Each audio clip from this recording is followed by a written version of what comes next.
හරි මේ තියෙන්නේ 2025 උසස් පෙළ විභාග කාලසටහන. ඉතින් මේ කාලසටහන ඔයාලා සටහන් කරගන්න. ඒ වගේම මේ කාලසටහනෙන් පස්සේ තියෙනවා උතුම් ජයශ්‍රීමා බෝ සමිඳුන්ගේ රූප සටහන් පෙළක්. එහෙම නැත්නම් අනුරාධපුර ජයශ්‍රීමා බෝ සමිඳු අසලට ගිහිල්ලා මම ගත්ත වීඩියෝ දර්ශනයක් තියෙනවා.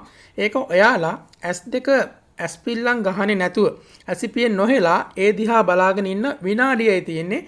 ඒ විනාඩිය ඇසිපියෙන් නොහෙලා බලාගෙන ඉඳලා ඔයාලගේ ජීවිතේ ගොඩක් ආශිර්වාද ලබා ගන්න ප්‍රාර්ථනා කරගන්න මේ එක පාරීම විභාගේ පාස් වෙනවා කියලා. ඉතින් හැමෝටම මෙතෙන්ට යන්න බැරි වෙන්න පුළුවන්. නමුත් ඔයාලා මේක දිහා බලලා ප්‍රාර්ථනා කරගන්න. ඒ වගේම තමයි channel එකට subscribe කරලා තියාගන්න. හැමෝටම ජය වේවා. මේ පෞලේ සිරුරනාට ආශිර්වාදයක් වේවා කියන ප්‍රාර්ථනාව.